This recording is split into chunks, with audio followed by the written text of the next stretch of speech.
give me one shot here on a blue chip stock, believe me, Kevin, the only problem you're gonna have is that you didn't buy more. Nobody knows if the stock is gonna go up, down, sideways, or in circles. What's going on, NBA draft fans? Your boys are back. The Wolves of Ball Street, your favorite draft analysts.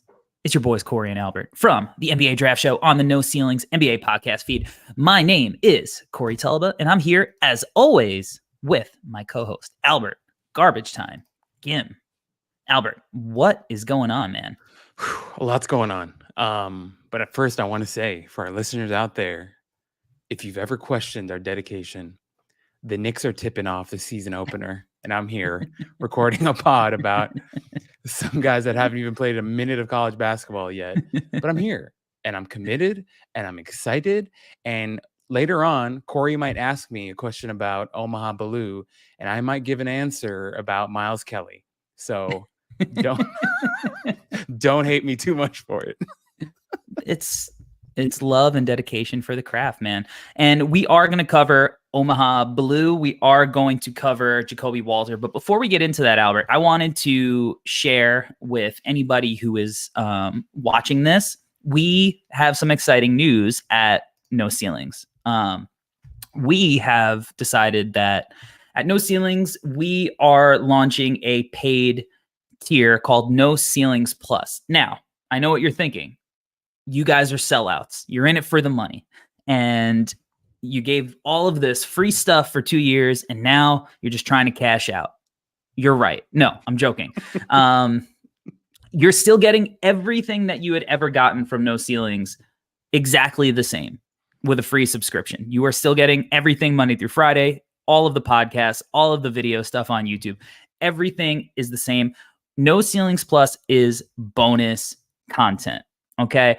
As we continue to grow as a company, we have opportunities to do some really cool things in this space, and those things do cost money. Right. And, so, we're offering all of these member benefits, in order to, help us pursue that and give you continued coverage, but to really step our game up our ante. So we are going to be covering the NBA this year. All right. We're not going to be talking about LeBron's, coast to coast dunks in year 37. We are focusing on the young guys, the developmental aspect of this game. Of course, there's going to be some overlap, and we talk about some of the latest stuff in the NBA, but we're staying true to who we are at our core. And that is, all about scouting development, and keeping in touch with the up and comers. So that is coming soon. You're going to have access to our personal big boards. So for the last 2 years, you have had access to our cumulative big board, which is an average of every member of No Ceilings big board. This year, you're going to be able to look at all of our individual boards, and, see who is where, and you can argue with us and on Twitter, or you can argue with us in our private Discord. You get access to the private Discord. So all of the lovely men and women at No Ceilings are going to be in there. If you sign up for the No Ceilings Plus, you get to be in there as well. And you get to converse with us, talk with us, and just get to enjoy that kind of community that we're trying to build at a little bit of a deeper level. Same kind of thing there. You're going to get video meetings with us. We are going to be able to hop on a Zoom call or a Google Meet and just chop it up about whatever. You have questions about some prospect out of left field, we'll let Maxwell answer that for you, right? If you want to talk about the most nuanced aspects of somebody's defense, Tyler Metcalf will answer that for you. All of your questions, if you just want to talk about life, we got you covered there too.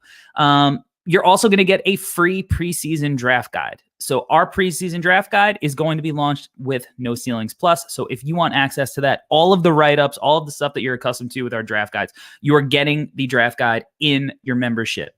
And then you're going to get a merchandise discount. Any kind of physical merch that we come out with in the No Ceilings store, you get a discount. So it's very exciting, Albert. And it was a long thought out process. it's not a decision we came to lightly, but it's something that I think we all agreed is something that is necessary for us to take that next step in our own development at No Ceilings. No, 100% agree, Corey. I think, as you mentioned, this isn't like a, surprise or like a gotcha type of thing for our followers. It genuinely is. We've been trying to build a brand, a company for over 2 years now. And I think along the way with that process, as actually Rucker said really beautifully in his tweet today on his Twitter account or X account, is that, we're not just building a website. We're not just building a brand. We're building a company here. And there's a lot more that we want to be able to offer our followers and the people who've been supporting us from day one or just started supporting us today. And so, and just even beyond what we're offering now and going to offer with No Ceilings Plus, there's even more that I know that we have in mind and that we have a vision for. And so this is just our way of, kind of getting our followers to kind of buy in with us and to be a part of this process of us building this company, brand, whatever. So it's a really exciting time. And we hope that you guys would be willing to join us is kind of our pitch right now. Yeah. I mean, we can't build that, this community without all of the people that are listening, watching, reading every single day. So we want you to be as involved in this process as you've ever been. And this is going to give you the opportunity to do that. So you head to NoCeilingsNBA.com and you're going to have, the opportunity to pick a tier and get all that cool stuff that we're offering. So we're excited about it. But today we are here to continue talking NBA draft prospects. And we're going to start it out with a guy that I really like, and I know some of the other people on the No Ceilings team really, really like, and that's Jacoby Walter. So Jacoby Walter is headed to Baylor, 6'5" guard. I think he's going to be a really interesting follow through his journey. A lot of similarities to Baylor's Keontae George last year. Just one of these scoring wings that can get it done at all three levels. I'm really intrigued by him, Albert. What are your initial just thoughts on Jacoby Walter coming into the year? I think for me, it's if you do the initial dive, like a shallow dive, not a deep dive. I think it's easy to be like, okay, it's not hard to see why people are like. Kevin O'Connor came out pretty early this summer and was like, I think Jacoby Walter is going to be like one of these top guys. And then I know Rucker and Metcalf on their pod have talked about why they're so high on Jacoby as well. And I think it makes sense, and he's currently number 5 on my board. And there's a lot of different reasons, obviously, that we're about to get into. But just like from that initial shallow dive of his game, the measurables, all those things, you could see, okay, like he just looks like a prototype NBA wing. Just from the outside. And as we get deeper into his game, there's going to be a lot to talk about because there is like a multifaceted aspect to his game and a reason why that I think by that. But then also, Corey, I do want to say there is like a small part of me that is a little concerned too. Not concerned is actually not the right word. I just have I want to kind of pump the brakes a little bit on myself. Just because who knows, right? Like we haven't seen him play any college basketball yet. We don't know what his rookie season might actually look like.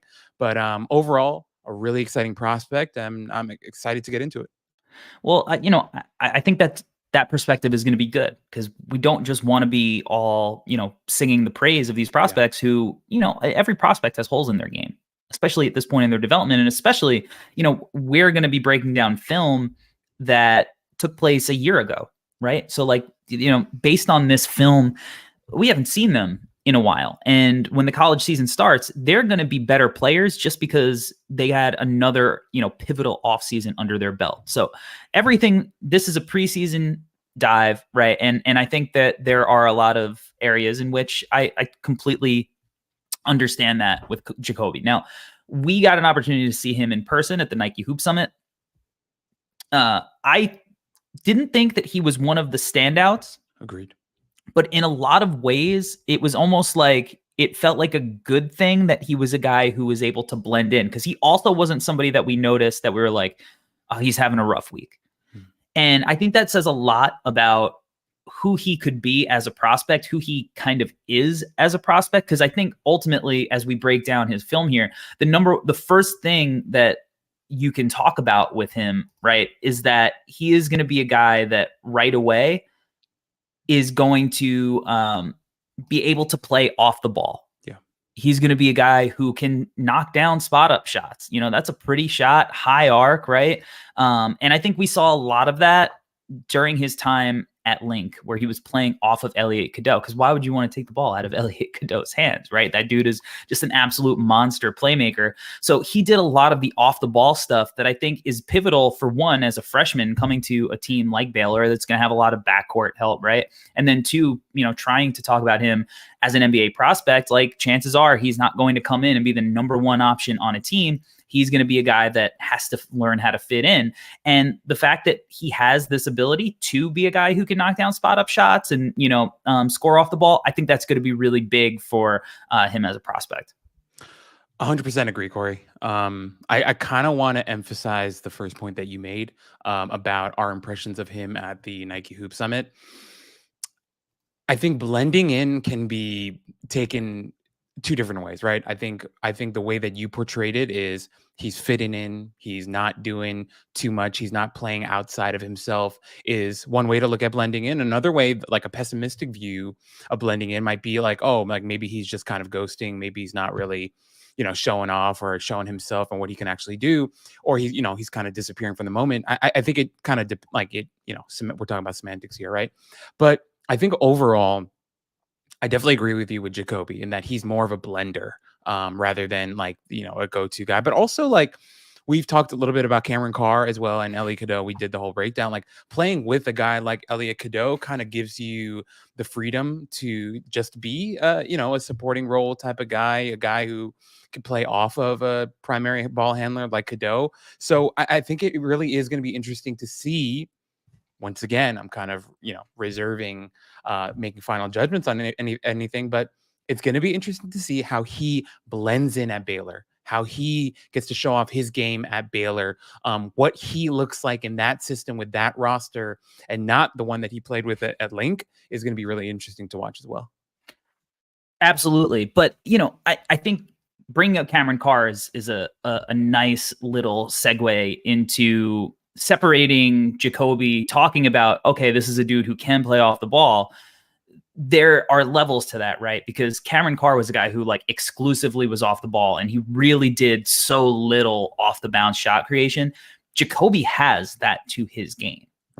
Right. And, we'll break down some of the AAU film where he showed a lot more of it, but he still showed the high level flashes playing next to Elliot Cadeau with Link, scoring with the ball in his hands. He's just content with, not forcing the issue, which, is a positive. I guess you can look at it as well, like you mentioned, where maybe that lack of aggressiveness could be something you could be slightly concerned with. But I look at this as a positive. I mean, this is a high level NBA shot, right? Like off the bounce, creating offense and knocking down, a tough shot with, some pretty, nifty, like it's with the ease, right? It's like a beautiful, beautiful shot off the bounce. And I think that's the difference between him and Cameron Carr, who were both playing off. Like Cameron Carr just couldn't do, he couldn't execute this kind of move, coming off right in a defender in his face, going to, the drifting to the right a little bit. Like this is a really beautiful high level shot from Jacoby. Yeah, no, Corey, I definitely agree. I think the point that I was trying to make was, not necessarily that I thought he was hiding or anything, but who knows, right? Like what it'll look like at Baylor. But I do want to say, Corey, this play that you're showing here is not a one-time thing. Like some people might be like, okay, easy to point out a highlight. He did this a lot actually at Link. And there were times where even from the mid-range, he'd, dribble right, pump fake first, dribble right, couple, do a little spin, shoot over the right shoulder. He was doing all kinds of stuff that, as you mentioned earlier, would be, kind of viewed as an NBA level type of move is what he has. I think he's got real handle to him. I don't think personally from what we saw on the tape, I didn't think he was like an elite ball handler or anything like that, but there is something to him. There is a shiftiness to him. He has really long arms, which I think plays to his benefit as a ball handler as well. But yeah, overall, like as you mentioned, he's not Cameron Carr. He's not just going to be running off of screens, running off of different actions just to get outside shots. He absolutely can, but that won't be the only aspect of his offensive game. So I'm right there with you, man. There's a nice layered aspect to his offense that is going to be interesting to see. And also, once again, just hammering that Baylor point again, want to see what type of license and freedom he gets to, try that type of stuff in Baylor as well. Yeah, I'm looking for more of that, more of what we're showing on the screen now. Because, I actually thought he had a pretty creative handle. He didn't always show that at link, but there were definitely moments where he did. But with team Trae Young, like he's really good, especially in the pick and roll at like setting guys up. That was something that we really enjoyed with Brandon Miller last year, was his pick and roll setups. But like, look how low to the ground he is, a little in and out. And then, the pull up quick release with a hand in his face. This is a really, really pretty high level shot that he's knocking down off the bounce here from range, now he's not, perfect as a shot creator. Mm-hmm. And you want to see some shot consistency. I think the creativity is there a lot. But like on this possession here, he shows a lot of nifty footwork and everything, but ultimately the end result is that it felt slightly rushed when it came to executing, the actual make on the shot. Like it was one of those like $1 million move, 10-cent finish type of things. Cause he was just a little too off balance. Like he needs to hone this aspect of it. Like it's a clean look, right? But he's so off balance that he ends up falling. There's just not that kind of like, I'm able to stay balanced after I break you down like this. I think that's something that he's going to be able to work on, get better at, and ultimately turn into a strength at the next level. Because I do think the creativity in this possession is pretty impressive. It's just something that he needs to keep repping out. Yeah, Corey, I think rushed is a good word. I also thought sometimes it was a little clunky. Not trying to be like overly critical, but sometimes a little loose, a little clunky. I think, lacking some of that refinement is kind of what we're saying. But hey, man, like it's honestly, Corey, I was watching tape this week and I had like a moment. It's not even an epiphany because what the hell are we talking about? But I was like, I just kind of like had to take a break because I look at the screen so much that I had to take a break and look up at my ceiling. And I was like, damn, I am being so damn harsh about these kids. Like that's what they were, right? The film that we're watching, totally. They actually genuinely were kids. And like, I really needed a moment to be like, yeah, he's gonna, like, not just him, but all these kids are gonna get better unless they don't love the game and they don't love themselves. Like I feel like they're all gonna get better at basketball. And watching Jacoby, there was definitely a little clunkiness, as you mentioned, $1 million move, 10-cent finish. But I think that refinement time is going to come. And Corey, you mentioned it. This offseason, they played in a bunch of all-star games, went to the Hoop Summit, was playing in those scrimmages, playing against, the world, playing against each other, playing against Portland Generals. Who knows what they're doing in the offseason as well, what type of work they're getting out wherever they are. And so I'm with you, man. I think the fact that we saw the signs of this, and the fact that, they've gone through the offseason, that they've gone through, Jacoby specifically, and is now going to be playing at Baylor, I'm excited as much as you are to see how much more of this that he can do, because I think he has the size. I think he has the measurables. I think he has a creativity. If he brings all of that together a little bit tighter, it's really interesting. Exciting to think about.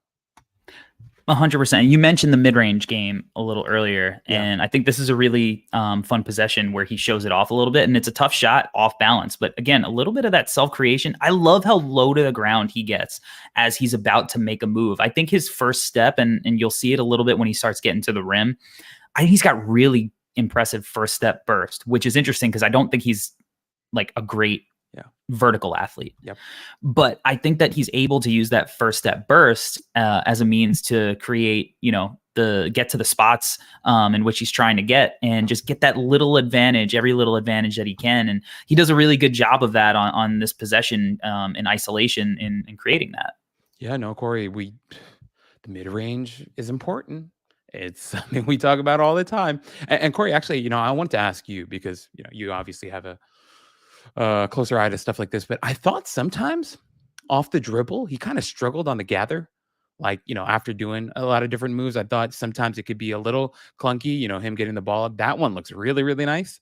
But overall, I thought sometimes it was like that. But I'm with you. Like the mid range stuff is something that I wrote down in my notes. Like I thought I liked it a lot. And I thought it's something that, it's going to be a huge part of his game, in my opinion, for him to eventually hit his 1% outcome, for him to be the, potential, really great offensive wing. I think that mid-range stuff is going to be really important for him, that he continues to work on that, continues to go to that, because it's going to open up so many different aspects of his game. And we haven't talked about the finishing yet, which, we'll get to, but all of that is, why people like KOC, like us, like, different people I know ceilings are excited about his future. Yeah, that 3-level scoring ability. Right. Like it's not just the dunks and threes. He's got that mid-range ability. And this is a miss here but I really like the creativity and the ability to create space. I think when he gets stronger too, because he has a good frame already, right? Like he's already strong and he has a good frame. But when he uses that shoulder, and I'll pause it, right when he's making the move, like right here, he's going to be able to put that right shoulder into the defender's chest just to create a little bit extra space, to where he doesn't kind of have to second guess the shot, because, the defender is kind of coming at him, even though he doesn't get a hand up, on the contest. You could tell that he's kind of like worried about his landing, because he doesn't want to step on the foot. And I think like just getting that extra bit of space and separation is going to be something that's really important for Jacoby Walter. But again, I like the creativity. I like the ability to comfortably shoot it off the bounds. I think this is going to be a weapon for him, and open up, the different aspects of his game, because we know if you're just a dunks and threes guy, you become predictable, right? Like, if once you're getting downhill, that means that I know that you're getting downhill and I'm going to wait for you at the rim. So you need counters, and he has that little mid-range game. I also thought that, he was pretty nifty in getting to like his floater game a lot of times, and he had different variations of it. And because he's kind of like an old school jump shooter, he'll even like jump shoot float it like a lot of times. But right here, you'll see another thing he likes to do. We saw it before. He loves to reject ball screens and play into space. But yeah, just a nice little cross in playing into the space on the left wing, and knocks down the smooth floater. Corey, just going really quickly back to your point about like that shoulder move. I mean, we just saw it last night with Devin Booker.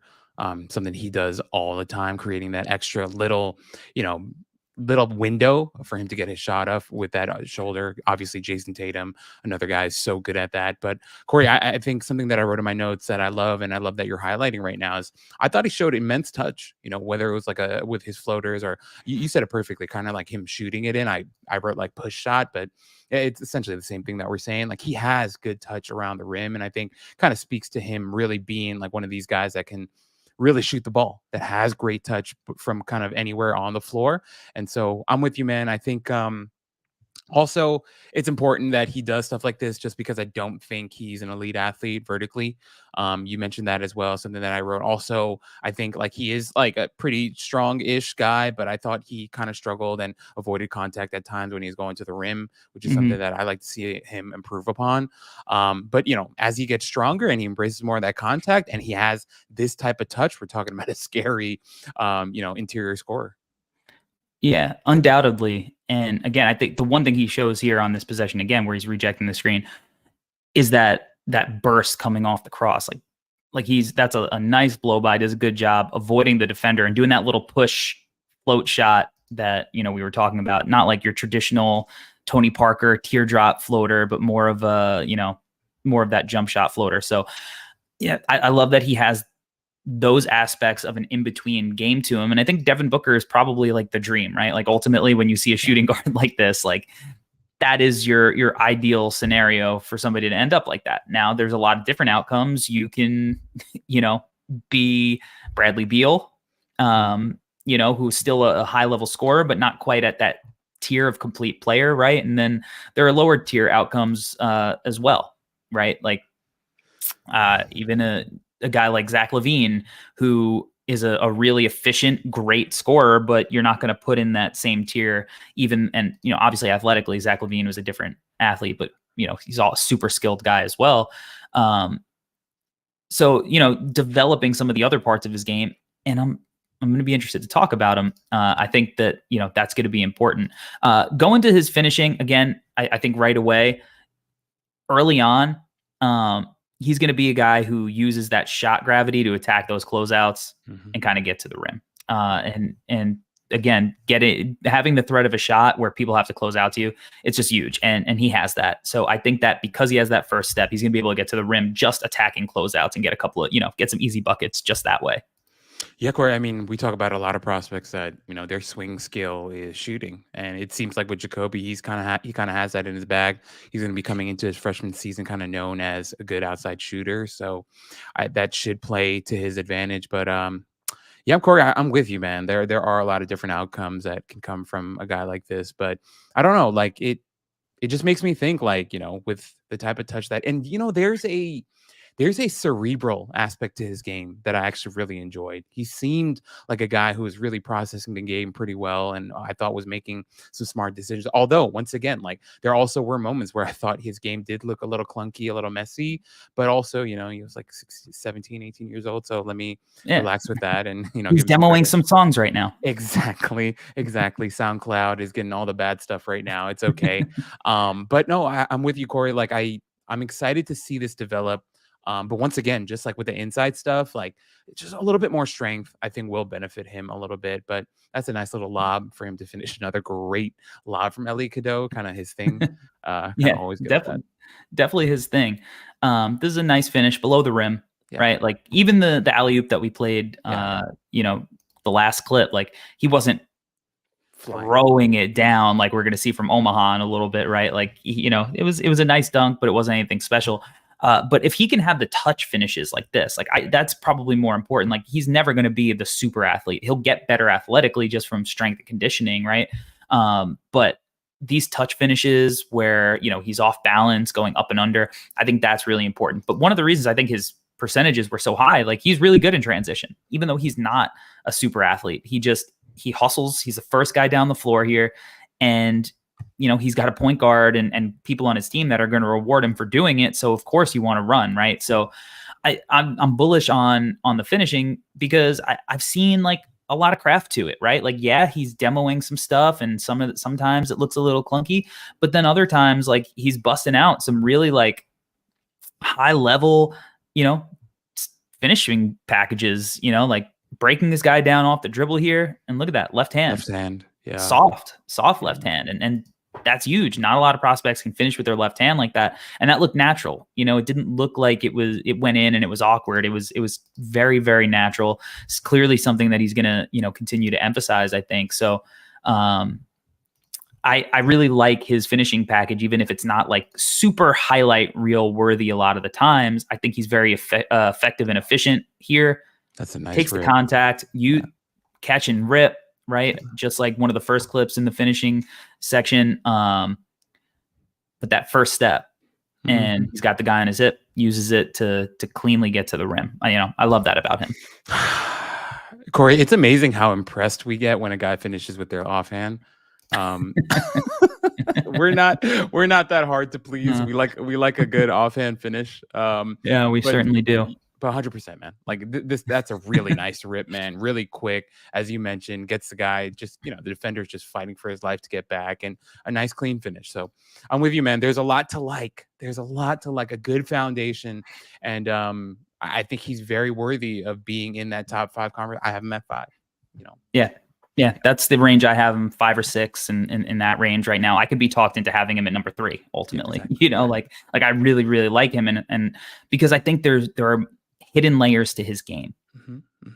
And right now let's talk about his playmaking a little bit, because he's not doing like super high level like weak side hit stuff. Like he misses the guy in the weak corner there, but he makes a great read and a really crafty operator of the pick and roll here, hitting the strong corner. So let's see him walk the ball up the court. High ball screen. Damn, Cooper gets the Flash. switch, right? Yep. Rocked. Goes behind the back, Yeah. gets into the middle of the court. Boom. Liam McNeely's helping Mhm. off the strong corner. What are you doing? And it's that's an easy look. Like that's the right play. Like, yes, it would have been sick if he made the weak side hit, but it wasn't the right play. So I mean, I just love the creativity, the how he's able to react there, and bang, right to the shooter. I'm with you, Corey. I wrote in my notes, I think he's a good passer. I didn't think he was elite, didn't think he was amazing. Not Elliot Cadeau for sure, but he can hit the one more, a guy that'll keep the ball moving. There was one play against Montverde. He caught an offensive rebound and threw this unbelievable behind the back pass to their big for a dunk. And I was like, that's sick. Like, that's a really, is he going to do that all the time? Probably not. But the fact that, he even attempted something like that and kind of has that in his bag once in a while, it's good. It's all we're looking for, right? Like, we can't be expecting elite tools and abilities from all these kids. Like, they're all growing, they're all getting better. So signs of growth, signs of these types of abilities is like, that's the type of stuff that gets us excited. Yeah, and this is where I think the Keontae comparisons are going to come, because I think he's going to get the opportunity to run these ball screen actions. And you remember, like, when Keontae came out of the gate last year, he had like all of these nifty passes, and people were like, where the hell did this come from? Because one of the things we talked about in our preseason pod, we were like, Keontae will move the ball, he'll do the one more, but there's not a lot of creativity. And now it's like, oh, can this dude actually be like a lead ball handler, like point guard on the team, and not like one of these Bradley Beal guys? Can he actually be like something more than that, and run your offense? So I think there are a lot of flashes that indicate that like Jacoby might be able to do that. And he's got better size than Keontae, right? Gets downhill, draws the defense, throws the lob, soft lob, on target, great timing, great pacing there. Really nifty. Again, I want to go one more pick and roll pass here. I thought this was one of my favorite passes of his that I saw. He's going to handle getting blitzed here, right? Defense is going to fire this ball screen, and the little underhand, he's patient, he's poised, he doesn't get sped up there, and just utilizing that underhand whip pass to the roller, sick. Absolutely sick. I mean, it's good stuff. It's good stuff, man. Once again, and who knows what that'll look like in college? How many? Like, no, actually, I hope he gets a lot of that. I hope, like as you mentioned with Keontae, that he gets to try a lot of that stuff. It's exciting. It's exciting, dude. And once again, like, I don't think either one of us are trying to project him as like he's going to be a number one option, to start, or who knows, right? Like, maybe he's never a number one option. Maybe he's a number two type of guy. But if you have a number two type of guy that can make that type of pass, who does not want that on their team? Everybody wants that, with his, wing size and his ability to shoot and handle and stuff. Like, that's everyone is looking for that type of player, which is why he's probably going to go really high. Yeah. And like, having that in your bag is important, because I think that that's one of the reasons that like a guy like Jaden Hardy fell to the second round, right? Like, people didn't think that he had the playmaking stuff to his bag. And, we've yet to really see that on an NBA level. I think he started showing a little bit more of that towards the end of that G League season, but not consistently, right? So if Jacoby can come out the gates with that, I think that's going to do a lot for his draft stock. And you're going to see why so many people are so high on him. Now, let's move to the other side of the ball and break down his defense really quickly. I thought that he had some really impressive defensive isolation possessions. Like, I thought this was a great possession here. I think he's competitive. He gets low in his stance. He has that long wingspan. He's strong. He'll play with his chest. He even does it on this possession, and it's the thing that I think he needs to stop doing a little bit. He will try to gamble and reach and try to poke the ball away a little too often, but it doesn't hurt him here, and he just stifles the ball handler.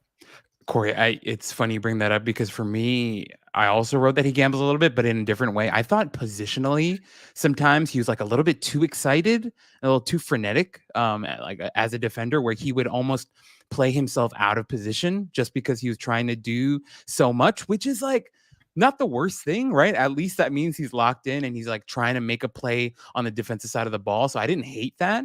But there were times that I thought like, where I thought like, hey, let's pump the brakes a little bit, let's get a little bit more disciplined. But The on-ball stuff I really enjoyed, man. Like, he's got really good length to him. I thought laterally he moved really well. I thought he really used his length as a weapon in the passing lanes as well. I don't know, a lot to like. Just I think some maturation will come and will be necessary for him. Is all Yeah. I thought. Yeah. That's a great word, maturation, right? Because you could tell he competes. I mean, look at him. He's in his stance, right? Yeah. He's low, like he's locked in, he's focused.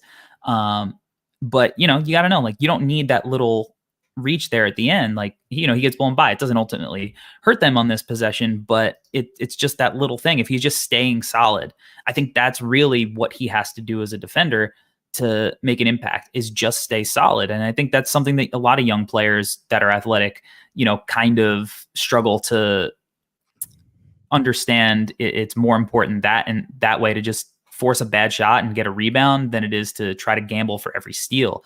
If you're going to steal, just playing solid and trying to force off ball steals, like, because you're making them make decisions with the pressure that you put on. But I think that he's a real, like, two-way prospect, because he does have the tools, he does have the length, and he really does put in the effort on that end. So, ultimately, I think, the kid is a really, really fun high-level prospect, and I'm super excited to see how he plays in that system that I think is going to be really friendly towards, his draft stock this year. One final thing for me, Corey. Another thing that wins points with us always is a kid that gets into a stance consistently. If you're getting into a stance, we're going to automatically bump you 5 points as a defender, and he's one of those guys. So I'm with you, man. There's a competitive aspect to him that I think is great, and also the tools are great too. So it's hard not to project him as a good defensive wing. Yeah. And, if we're going to talk about defense, what a prospect to transition to here. Oh, boy. Right. Like, look, I mean, Might as well at start no with the ceiling. defense. Well, let's start with the defense, but we love us some Omaha Blue at no ceilings, right? Like, this kid really made an impression on us when we all saw him at the Nike Hoop Summit. Grown ass man already, right? Our friend of the show, Bryce Simon, wrote an awesome feature on Omaha earlier in the year. I mean, this was a kid that when we were at the Hoop Summit, he was always getting up shots, always locked in. After the second scrimmage, it was the second scrimmage, right? He was just on the court getting jumpers up, like, an hour after the game. Yep. Just working on his craft, right? He knows what he has to do. So I really just can't wait to see him as a college prospect. I think that it's going to be interesting to see what the perception of his potential is coming out of college, because I do think he lacks that same kind of polish that we just saw from Jacoby in a lot of ways. But he also represents, the archetype that every NBA team wants, like that 6'8", 6'9", 240-pound swing defender that's a Swiss Army knife, right? So I just can't wait to hear what the dialogue is with Omaha throughout the course of the season. Corey, I love that you brought up that little anecdote, because when we were there, that's when you and I were walking around trying to meet these prospects. We wanted to kind of connect, and we talked to Justin Edwards, McCain, all those guys. And we wanted to get to Omaha, but he was too busy grinding. He was too busy putting in work, had no time to talk to anybody, and was like, I'm just going to keep shooting, which makes me so wildly and rationally optimistic about his outlook, because we've seen the freaking dude work. Like, he had no interest, and I don't think he was being disrespectful in any way. He just was like, I'd rather just grind right now while everyone else is talking and shaking hands and making nice right now. I'm just going to keep shooting and working on my game. And I think that's the type of work ethic with him that's so terrifying. Also, as you mentioned, Corey, shouts to Bryce Simon. That piece that he wrote about, Omaha's journey was beautifully written, and also just an incredible story to read and to think about, how, the whole immigrant story and, making it in this country and stuff like that is something that, me as I can definitely relate to as well. And I was just like, damn, like, this guy's such a grinder. such an old school type of kid that it's hard to not fall in love. And obviously I got there later to Hoop Summit, but you guys were just absolutely raving about him. And then to see him and that work ethic, it's hard to not believe in him. Like you're gonna have to, because of how hard the kid works. Yeah, I remember I went over to talk to a couple of people in the front office of a team, and they were like, "So who have you liked so far?" And I was like, "Omaha's my dude." Like this, for all those reasons, just the grinding, the potential he has physically. Like you could just tell that any bit of potential that this kid has, he is going to get every last inch of it out of him. And I think that's important. The little anecdotes, like we saw him working hard at the Hoop Summit, the stuff that you hear from Bryce in that piece, like all of that stuff, again, like you, it gives me reason to believe that he is going to be a high level dude in this league. So we talked about him being like this awesome defensive prospect. Let's just get right into it, right? Break down why we're so into his game. And for me, I just think he has so many defensive tools. Like talk about getting in a stance. Like this dude is 6'9". Like I don't know how much he weighs. He's got to be like 235, 240 already in high school, right? Just grown man. And he's down in that stance, right? And he's just so long and physical, and he's able to guard so many different positions. Here, he's going to be isolated on the perimeter versus a guard, and a really nifty shot creator in that. And even though he allows his top foot to get attacked, he's still able to recover and get an awesome contest on the ball. So it still ends up being a really solid defensive possession. And he's chasing him at around screens at the beginning of the possession. Like he rocks, man.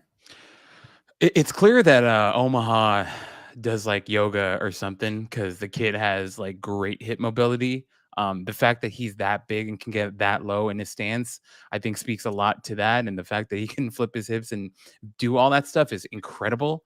But Corey, I'm with you. The thing with him that it's just any play you watch, he wants it. He wants it so freaking bad. Like, who's that kid from Washington? Was it Mia? Was his name like Braxton Mia or something? Yeah. I remember, wow, dude, I still have it vividly in my mind. He was trying to post up Omaha, and Omaha said, hell no.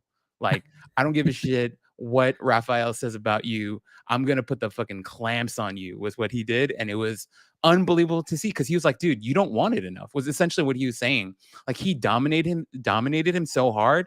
It felt like he was telling him without actually saying anything to him. Like, you don't want it as much as I do. I want it way more. And you feel that in almost every defensive possession with him. Even in this clip you're playing right now, look how far outside he is guarding this guard. And he wants it so freaking bad. And not only does he want it, but he has all the tools to be that dude. Like, he's so long, so strong. He can really move. It's just sometimes it's having the desire is great, but having the desire plus the tools is what makes you really terrifying. Yeah. And you could tell how sped up the ball handler is on this possession. Like he literally loses his footing, because he's just like, I have nowhere to go. And when you have John Bull backing you up on top of it, not really ideal. Now, I mean, just all of the different aspects of his game here. Don't know why I went to an offensive clip. We're not ready to go to offense yet. Let's pull up another defensive clip here instead. Still from the FIBA tournament. And, I thought he wasn't his best self during the FIBA tournament. I thought his defense was solid as usual. But I thought that USA team was just weird and ultimately struggled. But look at him on the point guard, down in his stance. Yeah, get out of here. Give me that. Like, you got no chance here. Oh. Like, great.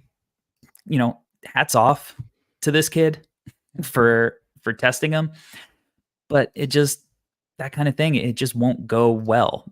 And, again, that's Omaha in a nutshell. Like, it's just not going to go well for you on that end if you test him, because as you mentioned, like, the kid is just all heart. He's all hustle. He's all just, I want it. And like, here, look at that. Look at that athleticism too. Like talking about this isn't even a chase down, right? He's on his heels. He's able to completely turn and still recover and get enough of an athletic contest to swat it off the backboard. Like that is not easy. He doesn't have his whole momentum going forward, right? Like he is in recovery mode and there's like still not a chance that that thing is going in the hoop. Like I love this possession. There's just this intensity and aggression to him on the defensive side of the ball that it's like that alpha that he has in him that's so infectious, dude.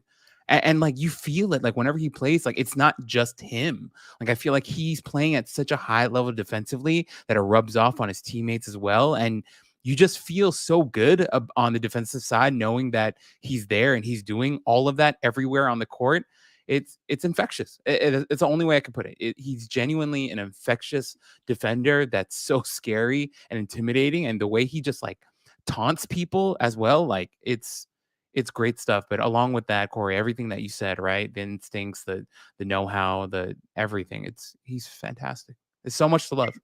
And he's the kind of guy that like it almost his strength and athleticism at times almost did him a disservice because like he played so much big. Yeah. Yes. You know, Yes. because he's so strong that it's like, all right, let's just have him play center. And like that, it almost like mischaracterized a lot of times what he is going to be so good at. Cause like, I think he is going to be a legitimate, like switch any position guy, not guard any position, but switch any position. Cause I think he is going to be able to switch onto guards. I think as he gets a little heavier and even stronger as a pro, I don't think, you want him switching on point guards all the time, but like that 2, 3, 4, I think he's going to have like on lock, and I would feel comfortable having him switch on to a stronger, 5 and then even a quicker guard still. Yeah. But that versatility almost got masked sometimes because it was like, all right, let's play him as like more of a big. And I think his role is going to be wing, and defensively it didn't show nearly as much, even though he did check a lot of the bigger guys. But offensively, that's where I think like I consider him a wing and not like a big. Like I think he is a power wing. Yeah. But Corey, I will say, I also think it's to his advantage too, kind of because of what you said as well. Like now that versatility is just going to be in there. Like everyone's going to know, like in a pinch, he can guard a 5. Like in a pinch, he's going to be able to body up and hold his own. And then also with everything that he's shown on the perimeter, we know he can switch out onto a smaller guard and kind of hold his own and, lock things down. So he's an extremely versatile defender. Everyone should be excited about his outlook, especially on defense. And I know we're about to switch over to offense, and that's extremely exciting too. But I think it's important to know there's a reason why we started with his defense. He's terrifying on that side, and obviously in a good way. And I think it's only going to get better because he's going to keep getting stronger. He's going to keep working on the finer details of defense as well. It's like it's a classic thing where like you just have to believe in the guy that works his ass off. That usually pays straight off. Up. Yeah. Straight up, right?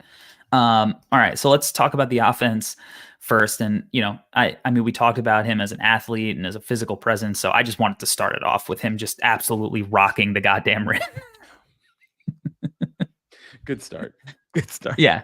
I think a lot of his finishes, especially in the EYBL, came off of like these set plays, a lot of hustle points, right? But they did a really good job of like getting him open down on the block. And he has such a quick and powerful first jump that you see like he looks like Shaq in Blue Chips, like he is just absolutely manhandling the basket, and you don't want to get in his way when he's up in the air like that. He's scary. I don't know, man. I think it's great. I'm trying to like control how much I love him and how excited I am about his game, but really good role man. They put him in a lot of pick and roll stuff, and as a good role man, he was good. I thought really good on the offensive boards, a guy that really went after it and made the most of that, going up there and cleaning stuff up. What else? I did feel like at times when he would drive to the hoop that it was less beautiful. Sometimes it felt a little wild, a little bit of like either he didn't have a plan or that his plan was not very good. was kind of how I felt at times with him driving to the rim. But just in terms of like the tenacity, the athleticism, as you mentioned, that first jump, speed, quickness, whatever, it's really great stuff. And if anything, with him still kind of growing into and blossoming into his wing skills, it just, it's exciting. Like there's a multifaceted aspect of his offensive game as well. Yeah, and you kind of mentioned like the tenacity on the offensive glass. Like he's a winning play kind of guy, Yes. right? Like so much of what he's going to do isn't even going to show up in the box score. Here it does. This is just I want it more than you. I'm stronger than you. I'm more physical than you, and I'm going to turn this into 2 points when we desperately need it, right? End of the third quarter, trying to go on a run to get you back in the game. Those are momentum building plays. And that energy, that effort, it's a skill. It's not something that we would highlight as this impressive thing if every prospect was doing it, right? But not every prospect does that. So that is most definitely a skill. So I think that ultimately what we're seeing him as a finisher, and what you talked about earlier, is like he's probably not going to be somebody who early on in his career is creating a ton of his own offense, right? Like it's cutting, getting offensive rebounds, running down the floor, rim running down the pipe, being the first one down the court, capitalizing in transition. And that's where he's going to bread his butter early on in his career. And I like guys who have these narrow skill sets early on, because it'll allow them to be efficient and stay on the floor and then be able to expand and work on their game, because that you can trust them to do the other things that are going to be effective already. So, I love that he can just run down the floor and get you an easy basket, right? But I think where you do see some of the like really impressive flashes where you're like, this is where I'm like, all right, I think he's got some wing skills. It's transition. The floor is a little bit more open. He's turning defense into offense here, right? Nifty spin move, nifty footwork, nifty left-hand finish. Again, if you start seeing this in the half court, like everyone's in trouble. Yeah. But that's a sick finish right there. Everything looked smooth. Nothing looked clunky. I love it. There's a lot to like. Corey, his cutting is really good too. Yeah. I really like him as a cutter. I think he's really good about it. Good timing, good awareness, good speed to it. Just really emphatic kind of as a cutter, which I really enjoyed. But yeah, terror in transition. Like you get this guy running, watch out. Like you probably, want to make a business decision and get out of his way and don't jump with him because you're going to get hurt, is the type of athlete that he is. And once again, like the overarching theme that we keep going back to is just he wants it more. He really, really wants it. And now in terms of the wing skill stuff that we're, eventually going to get to, I think not perfect, not all the way there yet, but encouraging signs. I thought there were some really encouraging signs. Like I think even handle wise, there were some possessions I was like, oh, that's nice. Like there's some shake to that. There's, you actually creating space here and, trying some stuff out, which I didn't mind. A little bit of like shooting off the dribble even. I was like, go ahead. His shooting, though, I did have some questions that I wanted to ask you about. I think, Corey, what I wrote in my notes here with his shooting was, and obviously correct me if I'm wrong. I thought the base looked wide and good. I didn't mind the base too much, but I thought like there was like a really big dip on his shot when he was bringing the ball up. And I thought at times there was a little bit of an elbow flare. Which I thought, kind of led to some inconsistent misses. But shot doctor, go ahead. Let us know where I was wrong. No, I think you are right about the dip. I didn't catch. Yeah, I didn't notice the elbow flare too much. I think that his form is pretty solid. Yeah. I think at times his touch isn't as solid. Like he'll have some, rough misses. I think eliminating that dip maybe would help with that, because I think his big problem is like his shot. There's too many motions going on. I don't know. Like the form is good and every aspect is good, but you could see all of the aspects transpiring like step by step, like bring the ball down, bend my knees, shoot the ball, release, follow through. Like you could, it's not just this one fluid, beautiful thing. It's like a process. And that means he's working on it. Yeah. But he's still in these clips, he's still in like overthink mode. But what did we go back to when we saw him at the Nike Hoop Summit? He was practicing jump shots for an hour after the scrimmage, right? Like, this is not something that he doesn't know is not a strength. Like, he knows it's not a strength of his game. He knows he wants to get better at it, right? So while he does have, sometimes clunky misses and whatnot, it's not as if he's not working. It's not as if this isn't an area of a game that I buy. Like, I buy kind of like the OG Anunoby aspect where like I think he's going to get there as a shooter. He certainly wasn't known as a shooter coming out of college, right? And then, now he's knocking down game-winning shots in playoff series at times, right? So like I think that's the kind of player that you want Omaha to develop into, potentially, where a guy maybe is a defensive player of the year candidate, but he can knock down open shots and then hopefully create his own offense a little bit at times too. Corey, there were some ugly misses, but also some really pretty makes. And I think that's a good sign with everything that we know, right? Which also kind of goes back to the whole point of like, if you're a scout, you should get out there and really try to see these guys in person as much as possible, because there's a level of commitment and off the court stuff that you just don't see unless you're there. Which is, why I'm so glad we went to the Nike Hoop Summit. But I'm with you, Corey. Like, the shooting with him, although I picked out some things that I think he needs to work on, overall, I'm still excited about it. Like that's just kind of where I'm at with his whole game. I think every aspect of his game will be good to great because he's going to fix it. Like, he's going to will himself to greatness is how I feel, which is why, like, Corey, over the course of this pod, I feel like I'm talking myself into taking him number 1 in this draft. Cause like, why not? Like, wherever he is right now in his development, just wait 5 to 10 years. He's going to be filthy is kind of how I feel because of, how hard he's working and all this stuff. But, yeah, just going back to the shooting, I feel okay about it. I feel totally confident that he's going to get better. He even hit some shots off the dribble that I thought like, oh wait, why does his off the dribble jumper look more smooth than his catch and shoot jumper? At times it was weird. And yeah, I'm excited. There's definitely a chance that he has that Patrick Williams ascension in the pre-draft process, because he's going to wow teams in the pre-draft process. They're going to see him physically. He's going to knock down shots in the gym. He's going to be, I wouldn't be surprised if he was competing against prospects like in the workouts. Right.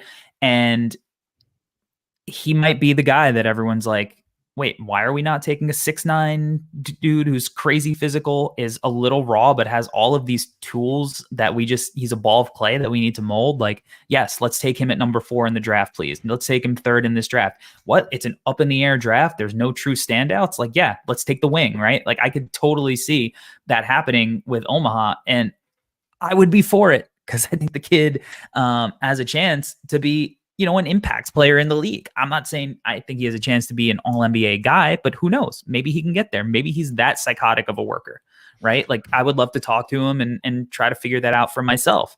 But from what we saw, like, the work ethic's there and all of the tools are there. I think there's a great shot off the dribble, right? Maybe not a ton of pressure. You're up by 20 points on a team, so you could start experimenting with your game a little bit. Off the dribble bounce, though, set him up. Knockdown. Corey, I'm going to do some fortune telling. He's going to be at the Blazers facility for a pre-draft workout. He's going to be going against Matas Buzelis, just ripping him to shreds. And then he's going to be like, where's Jeremy Grant at? I want some of him too. It's what I think he's going to be doing. Mike Schmitz is going to fall all over himself, fall in love, and he's going to go really high in the draft. It's what I think. Like, it's going to happen. He's going to, as you said, Corey, he's going to demolish some kids in pre-draft workouts, and coaches are going to fall in love. We still have old school coaches and be like, look at this kid. Look how much he cares. All that stuff's going to be in play, and I think he's going to have an awesome. I think he's going to have a great season in Iowa. Great pre-draft process. I think he's going to go really high in the draft. There's so much to love. Yeah. Even here, like, he misses here, broken play, right? Mm-hmm. But, it's early in the game. Let's create between the legs, smooth. Yeah. Not like a terrible miss. At least he's taking him. Yeah. Like, I'm with it. Take those, man. Cause that's what I want to see. Right. Right. And that stuff looks pretty polished. Let's see him try to create, get to the rim a little bit, stuff like that. But if he can just do some of this stuff from the perimeter and be effective inside doing what he does, like that's there's a lot of potential there. Now let's talk about what'd you think of the passing? Oh. I was almost like, let's avoid that part. No, the passing I thought was okay. Let me tell you exactly what I wrote in my notes here. I wrote passing, nothing to write home about, which is okay, right? Like we're not looking for the next Michael Jordan or LeBron James. He's not going to be a perfect player. I thought at times there are some flashes of him being like a nice connector, moving the ball, blah blah blah.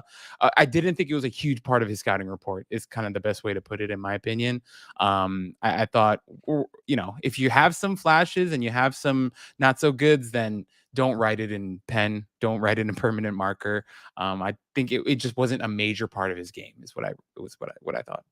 Yeah, I think that's completely accurate. But I did think he has like good feel.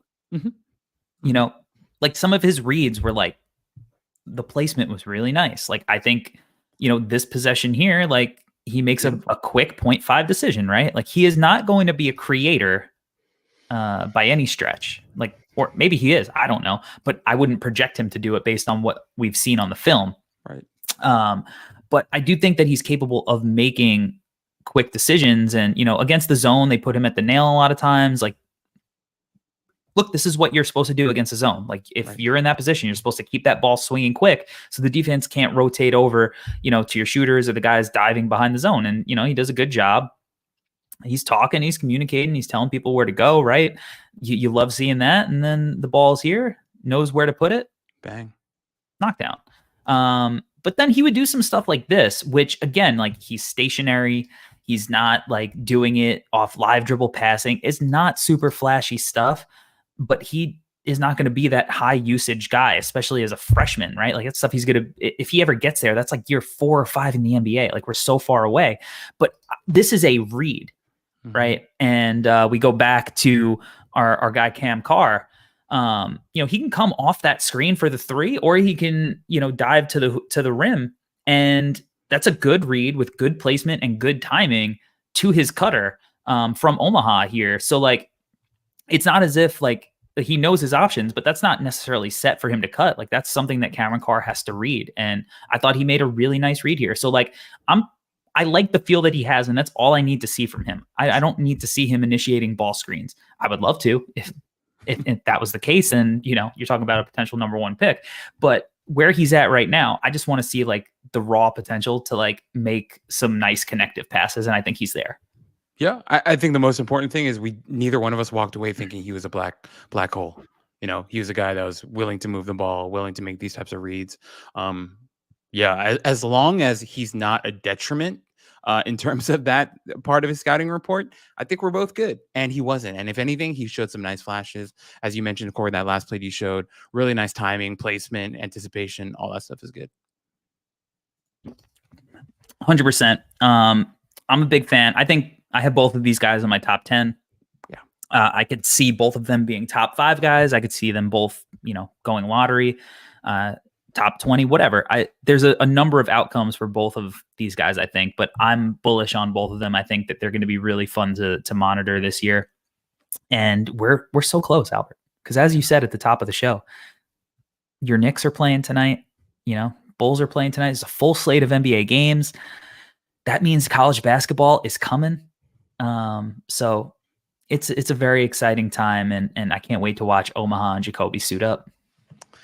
It's going to be ridiculously exciting, Corey, and it's always fun for us to be at this point, just because we've done our preseason work. We have different expectations for these players, but now they're going to go out and do it. Now they're going to go out and play, go against real competition, and we're going to see what it looks like on the college level. And I hope it's fantastic. But at the same time, who knows? Like there might be some guys that we have in our top 10s right now that end up having nightmares of a freshman season or sophomore season, whatever, and they don't even declare for the draft. Anything's possible, but it's an exciting time. And I'm glad we got to do this rather than, me watching the Knicks game because it looks like they're losing. So fun stuff. Well, 48 minutes is a long time in the NBA. Still plenty of time. All right. This was a fun episode, man. This was really fun. I'm glad to be back in the swing of things. We both have gotten some writing under our belt already in the draft process. We got that draft guide coming out on Friday, guys. The preseason draft guide. We're really excited about that. Really in depth. The whole team contributed to it. So definitely, make sure that if you want to be prepared for the 2024 NBA draft, one in which it's wide open, right? And there are a number of prospects you probably, want to know more about. We got you covered at No Ceiling. So noceilingsnba.com. Make sure you subscribe. It's 100% free, or you could pay and join the growing community and get all of the fun, member features that we added today to the website. So completely up to you. Nothing's changing with the free stuff. Again, just want to reiterate that we got you covered on that. You're going to be well prepared for this draft, whether you pay or you don't. But if you want to support your boys and your girl, you can go to noceilingsnba.com. If you are watching this, make sure that you subscribe to the YouTube channel, smash that like button. And if you're listening to this on the podcast feed, make sure that you rate, review, 5-star, all of that good stuff. And Albert and I will be back next week covering some more prospects. We're getting closer. Albert, until next time, we're out. Peace. Peace.